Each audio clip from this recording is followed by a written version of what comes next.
Hello મિત્રો, નમસ્કાર. હું છું દેવેન્દ્ર શાહ. કરંટ ટોપિક્સમાં આપનું સ્વાગત છે. મિત્રો, આજે આપણે ચર્ચા કરીશું ટ્રાફિક અને પાર્કિંગ પર. ટ્રાફિકનું મૂળ કારણ એ છે કે અમદાવાદ મ્યુનિસિપલ એસ્ટેટ વિભાગ દ્વારા એક પરિપત્ર થોડા દિવસ પહેલાં જાહેર કરવામાં આવે છે, જે મુજબ કોઈપણ બિલ્ડિંગની બહાર કોઈપણ પ્રકારનું વાહન પાર્ક કરવામાં આવ્યું હશે તો તે ગેરકાયદેસર ગણાવશે, દંડનીય કાર્યવાહી થશે અને વાહન પણ ટો થઈ શકે છે. વાત બરોબર છે, નિયમ પાળવો દરેકને માટે ફરજિયાત છે. નિયમનું ઉલ્લંઘન થઈ શકે નહીં એ બાબત પણ 100% વ્યાજબી છે, પરંતુ આની પાછળની એક વાત પણ સમજવી જરૂરી છે. થોડો ફ્લેશબેકમાં જઈએ કે 2000 ગુડા એક્ટ 2011 જાહેર થયો, જેનું અમલીકરણ 2012થી 2018 સુધી થયું, જે અંતર્ગત કુલ 1,27,000 બાંધકામોને કાયદેસર કરવામાં આવ્યા હતા અને 1,16,000 જેટલા બાંધકામોની અરજી નામંજૂર થઈ.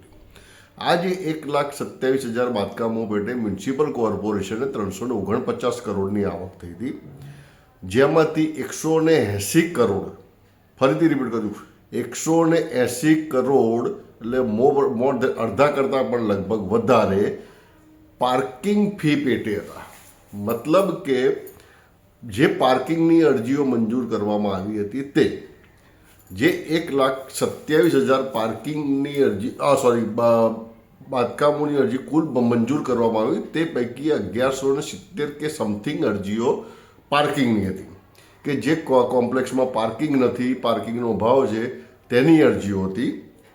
અને તે પૈકી 50 અરજીઓ એવી હતી કે જેને પાર્કિંગ કમિટી સમક્ષ રજૂ કરવું પડી હતી. 2 ડીવાયએમસી સહિતના જે ઉચ્ચ અધિકારીઓની કમિટી બનાવવામાં આવી હતી, તેની સમક્ષ એને મંજૂરી માટે મોકલવામાં આવી હતી. એટલે આ બધી ટોટલ પાર્કિંગ અરજીઓ મંજૂર કરીને 180 કરોડની આવક થઈ ગયા બાદ કોર્પોરેશન તરફથી આ મિલકત ધારકોને 100 થી 500 મીટરની ત્રિજ્યામાં પાર્કિંગ પ્રોવાઈડ કરવાની એક શરત હતી. હવે વાત એમ થાય છે કે જે લોકો જોડે બિલકુલ પાર્કિંગ જ નથી તેવા લોકોને પણ પાર્કિંગ અરજીમાં સમાવેશ કરીને પાસ કરવામાં આવી અને તેમની પાસેથી ફી પણ લઈ લીધી અને એ બિલ્ડિંગને કાયદેસર ગણવામાં આવ્યું. હવે વસ્તુ બાબત એવી છે કે કોર્પોરેશનના એસ્ટેટ વિભાગે હાલ જે પરિપત્ર કર્યો છે એ પરિપત્ર મુજબ જે પાર્કિંગ બહારની તરફ કરવામાં આવ્યું કોમ્પ્લેક્સની બહાર, તેને વાહન દંડનીય વ્યાજ થશે કે ટો પણ કરી જવામાં આવશે, કાયદેસરની કાર્યવાહી થશે. તો જે બિલ્ડિંગની પાર્કિંગ ફી લેવામાં આવી છે, જેને પાર્કિંગ ઓકે ગણીને બીયુ સર્ટિફિકેટ આપવામાં આવ્યું છે, પરંતુ તેમાં પાર્કિંગનો અભાવ હોવાથી કોઈ પણ વ્યક્તિ દ્વારા ત્યાં બહાર પાર્ક કરવામાં આવે છે, તો તેને ટો કરવું કે તેની સામે દંડનીય કાર્યવાહી કરવી કેટલા અંશે યોગ્ય? શું તે થઈ શકે? હું ધારો કે આપ શ્રી ધારો કે કોઈ હોસ્પિટલ છે, કોઈ કોમર્શિયલ કોમ્પ્લેક્સ છે, કોઈ હોટેલ છે, ત્યાં જઈએ છીએ, જેને પાર્કિંગ અંતર્ગત અરજી મંજૂર કરવામાં આવી છે, જેની પાસેથી પાર્કિંગ ફી પણ લઈ લેવામાં આવી છે, તેની બહાર આપણે વાહન પાર્ક કરીએ છીએ અને પછી જો તેની સામે પોલીસ દ્વારા વાહન ટો કરવામાં આવે કે કોર્પોરેશન દ્વારા તે વાહન સામે કાર્યવાહી કરવામાં, વાહન ચાલક સામે કાર્યવાહી કરવામાં આવે તો તે થઈ શકે ખરી? આ એક સળગતો પ્રશ્ન છે. એક કોર્પોરેશને જે શરત મુજબ 100 થી 500 મીટરની ત્રિજ્યામાં જે તે બિલ્ડિંગને, જે તે પ્રિમાઇસીસને પાર્કિંગ અવેલેબલ કરાવી આપવાની જરૂર હતી, મતલબ કે પાર્કિંગ પ્રોવાઈડ કરવાની જરૂર હતી. એ પાર્કિંગ પ્રોવાઈડ થયા નથી, જેના કારણે થઈને હજી પણ લોકો એ બિલ્ડિંગની બહાર વાહન પાર્ક કરવા મજબૂર બની રહ્યા છે. હવે વાત કરું તો આપને 2018-19માં કોરોનાની આસપાસ થોડા સમય પહેલાં મ્યુનિસિપલ સ્ટેન્ડિંગ કમિટી દ્વારા તે સમયે મ્યુનિસિપલ કોર્પોરેશનના રિઝર્વ પ્લોટમાં પાર્કિંગ તરીકે જાહેરાત કરવામાં આવી. એના 2 કારણ હતા. એક તો હાઈકોર્ટ તરફથી આદેશ મળતો કે તમે પાર્કિંગ માટે પ્લોટ બતાવો, જગ્યા બતાવો અને જાહેર કરો કે પાર્કિંગ આપ્યું છે કે કેમ કે શું છે. એટલે તે વખતે, અને બીજી એક આગળ કહીએ શરતનો પણ થોડોક ભાગ થોડા ઘણા અંશે હતો કે અમુક જ બિલ્ડિંગને 500 મીટરની ત્રિજ્યામાં હતું, બાકી તો બધા કિલોમીટરો દૂર જ હતા. તે સમયે અમૂલભાઈ ભટ્ટ જે હાલ મણિનગરના ધારાસભ્ય છે, તેઓ સ્ટેન્ડિંગ કમિટીના ચેરમેન હતા. તેમણે કુલ 70 પ્લોટની જાહેરાત કરી હતી. જે તે સમયે 70 રિઝર્વ પ્લોટ, મ્યુનિસિપલ કોર્પોરેશનના 70 રિઝર્વ પ્લોટ, જેમાં ઉત્તર ઝોનમાં 3, પશ્ચિમ ઝોનમાં 17, મધ્ય ઝોનમાં 14, પૂર્વ ઝોનમાં 14, દક્ષિણ ઝોનમાં 9, દક્ષિણ પશ્ચિમમાં 3 અને ઉત્તર પશ્ચિમમાં 10 પ્લોટ, એમ કરીને કુલ 70 પ્લોટને ફ્રી પાર્કિંગ તરીકે જાહેરાત કરી હતી. જેમાં 19,029 ટુ વ્હીલર અને 4,515 ફોર વ્હીલર પાર્ક થઈ શકે તેવી વ્યવસ્થા તેમણે તે વખતે નાગરિકો માટે સુલભ કરી હતી, થઈ શકે એમ કરી આપી. અને કુલ ટોટલ જોઈએ તો એ વખતે કુલ 108 એવા ફ્રી પાર્કિંગની પણ જાહેરાત કરવામાં આવી હતી કે જેમાં આ 70 પ્લોટ સિવાય 38 એવી જગ્યા હતી કે જેમાં ઓન સ્ટ્રીટ પાર્કિંગ અને અંડરબ્રિજ સ્પેસ, એટલે કોઈ પણ ફ્લાયઓવરની નીચેનો સ્પેસ છે તેમાં પણ પાર્કિંગ કરી શકીએ એમ હતા. હવે વસ્તુ ક્રમશઃ એવી થતી ગઈ કે જે અમૂલભાઈ ભટ્ટના સમયગાળામાં જે રિઝર્વ પ્લોટ માટે પાર્કિંગ જાહેર થયા હતા તે પૈકી ક્યાંક કોર્પોરેશને જ કોઈને ભાડે આપી દીધા છે, ક્યાંક બીજા કામ માટે ઉપયોગ થઈ ગયા છે, કોઈ જગ્યાએ કોર્પોરેશને જ બાંધકામ કર્યું છે. એટલે આવા પ્લોટોની સંખ્યા બિલકુલ નહીવત રહી છે. અને અમુક જગ્યાએ એવું છે કે કોઈનો પાર્ટી પ્લોટ હોય એની પાછળની સાઈડમાં કે જ્યાં કોઈ પબ્લિકને ખબર જ ના પડે કે અહીંયા ફ્રી પાર્કિંગ છે, એવી જગ્યાએ રિઝર્વ પ્લોટમાં પાર્કિંગ જાહેર થયું. તો હાલત એવી છે કે પાર્ટી પ્લોટના માલિક જ ઉપયોગ કરે છે પાર્કિંગ તરીકે, બાકી કોઈના કામમાં આવતું જ નથી. એટલે જે તે પાર્ટી પ્લોટના માલિકની આ જગ્યા થઈ ગયો તેવું લાગે છે. અમુક જગ્યાએ કોર્પોરેશને પોતે જ પોતાની ઓફિસ બનાવવા માટે, કોમ્યુનિટી હોલ બનાવવા માટે પ્લાન મૂકી દીધા છે. તો આ 70 રિઝર્વ પ્લોટ જે જાહેર કર્યા હતા તેની બિલકુલ અવદશા થઈ ગઈ છે ને. તેની હાલત જો તો ક્યાંક ડેબ્રિજ પડ્યા છે, કોઈ જગ્યાએ ખાનગી કંપની કે ખાનગી ટ્રાન્સપોર્ટરોને ભાડે આપવામાં આવ્યા છે અને કોઈ જગ્યાએ બાંધકામ થઈ ગયા છે. એટલે એ જે પાર્કિંગ ફ્રી હતું એ જાહેરાત પણ મીન્સ કે એ પણ અત્યારે 0 બરાબર થઈ ગઈ. જ્યારે કોઈ પણ ફ્લાયઓવરની નીચે જે પાર્કિંગ જાહેર કરતા ફ્રીમાં, ત્યાં બધે અત્યારે કોન્ટ્રાક્ટ પ્રથાથી પાર્કિંગ થઈ રહ્યા છે. કોન્ટ્રાક્ટરોને હવાલે સોંપી દેવામાં આવે છે અને કોન્ટ્રાક્ટરો નાગરિકો પાસેથી ફી લઈને વાહનો પાર્ક કરાવી રહ્યા છે. અને સૌથી દયનીય હાલત એમાં હોય તો જમાલપુર શાક માર્કેટના પાર્કિંગની છે કે જ્યાં નાગરિકો માટે કોન્ટ્રાક્ટરોને પાર્કિંગ આપ્યું છે, પાર્કિંગ ચલાવવા માટે કોન્ટ્રાક્ટરોને જગ્યા આપી છે કે વાહનો પાર્ક થઈ શકે. તે સ્થળે પાર્કિંગના કોન્ટ્રાક્ટરો શાકના થડાવાળાઓ પાસેથી પૈસા લઈને તેમને બેસાડે છે. આવી ફરિયાદો ઓન રેકોર્ડ થઈ ચૂકી છે પણ કોઈ કાર્યવાહી નથી થતી. એક તરફ તમે એમ કહો છો કે અમે દંડો ઉગામીશું, બીજી તરફ નરી આંખે દેખી શકાય તેવું છે ત્યાં દંડો ઉગામતા નથી કે ભાઈ આ પાર્કિંગની જગ્યા છે તે ખાલી કરો તો 4 વાહન ત્યાં રોકાઈ જશે. એ જગ્યાએ ખરીદી કરવા ગયેલ વાહન ચાલકને મજબૂરીથી રોડની સાઈડમાં ગમે તે સ્થળે વાહન પાર્ક કરવું પડે છે. અને એને પોલીસ ડિપાર્ટમેન્ટ, ટ્રાફિક પોલીસની વાન આવે તો ટોક કરી જાય છે, તો કોર્પોરેશન આવે તો પેનલ્ટી લઈ જાય છે. એ માણસ જે ઘરના સામાન્ય કામ માટે 50 રૂપિયાની વસ્તુ લેવા નીકળ્યો એને 500 કે 1000 રૂપિયા દંડ ભરીને ઘરે વાહન લઈને કરી જાય છે.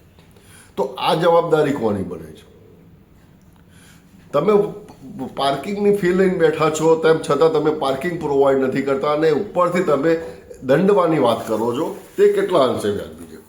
2023નો એક સર્વે કરું કોર્પોરેશન પાર્કિંગ પોલિસી અંતર્ગત એક થયો હતો. એ વખતે કોર્પોરેશન પાસે કુલ 74 પાર્કિંગ હતા. એમાં ઓફ સ્ટ્રીટ 40, 21 ફ્લાયઓવર નીચે જે મેં હમણાં આપને કહ્યું ફ્રી પાર્કિંગ માટે કર્યા હતા, 9 ઓન સ્ટ્રીટ. એમાં ટોટલ 32,031 વાહનો પાર્ક થઈ શકે તેવી સુવિધા. એમાંથી 5,453 ફોર વ્હીલર અને 26,578 ટુ વ્હીલર પાર્ક થઈ શકે. હવે જે મેં આપણે કહ્યું એમ કે 21 ફ્લાયઓવર બધા અત્યારે પે એન્ડ પાર્કમાં કન્વર્ટ થઈ ગયા છે. ત્યાં કોન્ટ્રાક્ટરોને ઘી કેળા થાય છે, નાગરિકો પાસેથી મન ફાવે તેમ લૂંટ ચલાવે છે. આવા તો અનેક કિસ્સા થઈ ગયા છે કે 10 રૂપિયા લખ્યા હોય 50 રૂપિયા લેવાય છે. આવું તો બધું અનેક ચાલી રહ્યું છે. એ બાબતને તો આપણે છોડી દઈએ, કારણ કે એ ચર્ચાનો વિષય જ નથી રહ્યો. હમણાં સાબરમતી રિવરફ્રન્ટના નવા પાર્કિંગના જ આવા 1-2 કિસ્સા બહાર આવી ગયા છે. અમદાવાદ મ્યુનિસિપલ કોર્પોરેશન દ્વારા 2013થી, ફરીથી રિપીટ કરું, 2012-13થી 2024 સુધીમાં માત્ર 7 મલ્ટી લેવલ પાર્કિંગ ઊભા કરવામાં છે, જેની પણ દશા અત્યંત માઠી છે. સૌ પહેલું આવો કે સાહસ કર્યું હતું કાંકરિયા ફૂટબોલ ગ્રાઉન્ડ પાસે હાઇડ્રોલિક સિસ્ટમથી પાર્કિંગ બનાવ્યું હતું. પાર્કિંગ અત્યારે ખાડામાં છે અને કોર્પોરેશન કોઈને કોન્ટ્રાક્ટ પર આપી દીધું છે. બાકી ત્યાં પાર્કિંગ વ્યવસ્થા કોઈ રીતે આજુબાજુમાં સોસાયટીમાં જ્યાં પાર્કિંગની અગવડ છે તે લોકો અહીં કદાચ નાઇટ ચાર્જ ચૂકવીને 24 કલાકનો ચાર્જ ચૂકવીને કે મંથલી પાસથી વાહન પાર્ક કરતા હોય તો અલગ છે. બાકી કાંકરિયા ફરવા આવનાર વ્યક્તિ ક્યારેય ત્યાં પાર્ક કરતી સાંભળવા મળ્યું નથી. અને કોર્પોરેશન તરફથી કે પોલીસ ડિપાર્ટમેન્ટ તરફથી તે સ્થળે પાર્કિંગ કરવા માટે કોઈને ફરજ પણ પાડવામાં આવતી નથી. કારણ કે મોટાભાગનું પાર્કિંગ ક્યાં ફૂટબોલ ગ્રાઉન્ડ પાસે થાય છે અથવા તો બાલવાટિકા પાસે બીજું એક પાર્કિંગ છે ખુલ્લા મેદાનમાં, તેમાં થઈ રહ્યું છે. બીજું છે નવરંગપુરા મલ્ટી લેવલ પાર્કિંગ. અહીંયા પણ એ જ પ્રમાણેની દશા છે. નવરંગપુરા મલ્ટી લેવલ પાર્કિંગમાં ઉપરના માળો તો બધા કોર્પોરેશનની ઓફિસો બની ગઈ છે અને તેમજ કોર્પોરેશનના જે કર્મચારીઓને વાહનો પાર્ક કરવા માટેની અલગથી પાર્કિંગ ફાળવવામાં આવ્યું છે. નવરંગપુરા મલ્ટી લેવલ પાર્કિંગમાં નાગરિકો અને સીજી રોડના વેપારીઓ વાહન પાર્ક કરે તે માટે અનેક વખત પ્રયત્ન થઈ ચૂક્યા છે. તેમને ત્યાંથી ફ્રીમાં બસ સુવિધા આપવાની વાત થઈ છે, ફ્રીમાં ઓટો આપવાની વાત થઈ છે, પરંતુ તેઓ પણ ટચના મસ્ત થતા નથી ને કોર્પોરેશનની તમામ પ્રયાસો નિષ્ફળ સાબિત થયા છે. અહીં પણ દંડો ઉગામવાની જરૂર છે કે તેમના માટે થઈને 70 કરોડનો ખર્ચ કોર્પોરેશને કર્યો છે ને લોકો વાહન ત્યાં પાર્ક નથી કરતા. પછી છે સિંધુ ભવન. આ એક સિંધુ ભવનને પ્રહલાદનગરનું પાર્કિંગ શા માટે બનાવ્યું તેની ચર્ચા કોર્પોરેશનમાં જ અંદર થઈ રહી છે, કારણ કે ત્યાં એટલો મોટો મુવમેન્ટ નથી ટ્રાફિક પાર્કિંગનો. આજુબાજુ કોમર્શિયલ કોમ્પ્લેક્સ નવા બન્યા છે જેમાં ઓલરેડી પાર્કિંગ સુવિધા છે. જરૂર છે થોડા પશ્ચિમ ઝોન વિસ્તારમાં, મધ્ય ઝોન વિસ્તારમાં, દક્ષિણ ઝોન વિસ્તારમાં, નરોડા તરફ આ જ્યાં જરૂર છે તેની જગ્યાએ પ્રહલાદનગર અને સિંધુ ભવન રોડ પર પાર્કિંગ બનાવી દેવામાં આવે છે, જે નિર્ણય કદાચ બુમરેંગ સાબિત થયો છે. હવે આવે છે કે રિવરફ્રન્ટનું પાર્કિંગ જે હમણાં ઓપન થયું છે. આ પાર્કિંગમાં અગાઉ મેં આપને કહ્યું હતું કે આ જગ્યામાં એસવીપીનું પાર્કિંગ બતાવેલું છે. અહીંયા એસવીપીના દર્દીઓને ફ્રીમાં તો તમે પાર્ક કરવા દેતા નથી. અહીંયા તમે એસવીપીનું પાર્કિંગ બતાવ્યા પછી પેન્ડ પાર્ક બનાવો છો તો એસવીપીનું પાર્કિંગ ક્યાં છે તે મોટો સવાલ થાય છે. એટલે અહીંયા પણ મોટો ઘોટાળો છે. ત્યારબાદ એક તૈયાર થઈ રહ્યું છે દાણાપીઠ ફાયર સ્ટેશનનું પાર્કિંગ, પેન પાર્ક, જેમાં પણ સમજી લો કે તમે 160 ટુ વ્હીલર ને 250 ફોર વ્હીલર બનશે. આ બધા જે મલ્ટી લેવલ પાર્કિંગ છે તેમાં કુલ 1750 જેટલા ટુ વ્હીલર અને 2385 જેટલા ફોર વ્હીલર પાર્ક થઈ શકે છે. પરંતુ તે પૈકી કેટલા કાર્યરત છે અને કેવા કાર્યરત છે તે બાબત જગ જાહેર છે. આમ અમદાવાદ શહેરમાં એક તરફ અમદાવાદ શહેર police commissioner Shri, Ahmedabad municipal commissioner Shri, Ahmedabad traffic વિભાગ, અમદાવાદ મ્યુનિસિપલ કોર્પોરેશનના હોદ્દેદારો પાર્કિંગ ને ટ્રાફિકની સમસ્યા ઉકેલવા માટે દિવસ રાત મહેનત કરી રહ્યા છે, પરંતુ યોગ્ય દિશા પકડાતી નથી. તે બાબત સ્પષ્ટ થાય છે, કારણ કે જ્યાં તમે પાર્કિંગ માટે ફી લીધી છે તેને પાર્કિંગ તમે આપતા નથી. તેની બહાર વાહન થાય છે, પાર્ક થાય છે ત્યારે તમે દંડ કરો છો, વાહન ટો કરો છો અને જે સ્થળે પાર્કિંગ છે તે સ્થળે લોકોને વાહન પાર્ક કરવા માટે ફરજ પાડવામાં આવતી નથી. જેના કારણે થઈને અમદાવાદની પાર્કિંગ વ્યવસ્થા ધીમે ધીમે સંપૂર્ણપણે ખોરવાઈ રહી છે તેમ સ્પષ્ટ દેખાઈ જ આવે છે.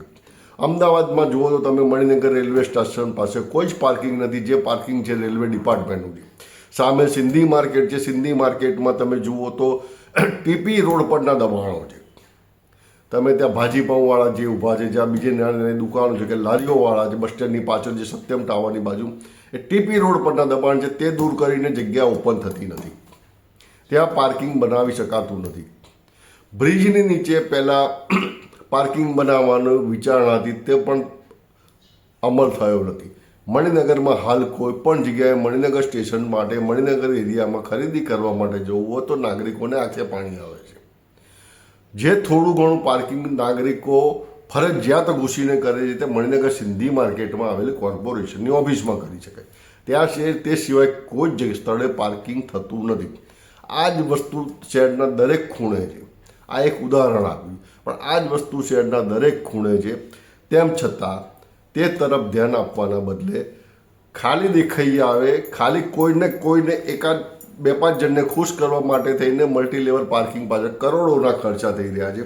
જે 1180 લોકો પાસેથી તમે 180 કરોડ રૂપિયા લીધા છે BU અંતર્ગત, પાર્કિંગ અંતર્ગત, તેમને તમે પાર્કિંગ પ્રોવાઈડ કરી શકતા નથી. તેમના કોમ્પ્લેક્સની બહાર જો કોઈ વ્યક્તિ વાહન પાર્ક કરે તો તેની સામે તમે દંડનીય કાર્યવાહી કરો છો. આ બાબત અયોગ્ય 100% છે. આ બાબતે વિચાર કરવાની જરૂર છે. જેના પણ હાથમાં છે, જે ટ્રાફિક પાર્કિંગ પોલિસી કમિટી છે, મ્યુનિસિપલ હોદ્દેદારો છે, મ્યુનિસિપલ કમિશનરશ્રી છે, શહેર પોલીસ કમિશનરશ્રી છે, આ તમામ મહાનુભાવો સાથે બેસીને આ બાબતે સઘન વિચારણા કરવાની જરૂર છે. પાર્કિંગ કરવા માટે ફરજ પાડો જ્યાં પાર્કિંગ વ્યવસ્થા છે ત્યાં, તો જ આગળ જશે. કારણ કે પાર્કિંગ ખાલી જે ઓન રોડ પાર્ક થાય તે પણ ખોટું છે. નાગરિકોને પણ 2 મિનિટના જ કામો છે. જ્યારે નાગરિકોને એમ કહે છે કે ભાઈ વાહન આમ મૂકો તો કે 1 મિનિટનું કામ છે. 1 મિનિટમાં ભાઈ ટ્રાફિકની ગાડી આવી જશે ને ટો કરી જશે તો 1000 રૂપિયા પડશે તારી 1 મિનિટનું. પણ નાગરિકો પણ એ નથી સમજતા. મૂળ ફરીથી એક વાત દોહરાવું છું કે જે લોકોએ BU અંતર્ગત ઇમ્પેક્ટ પાર્કિંગ ફી ભરી છે તે લોકોને પાર્કિંગ પ્રોવાઈડ નથી થયા.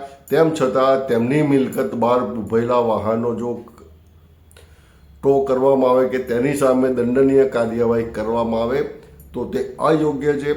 આના માટે યોગ્ય વ્યક્તિઓએ યોગ્ય રીતે વિચારણા કરવી જરૂરી બને છે તેમ મારું માનવું છે. આપનો પણ અભિપ્રાય જરૂર જણાવશો.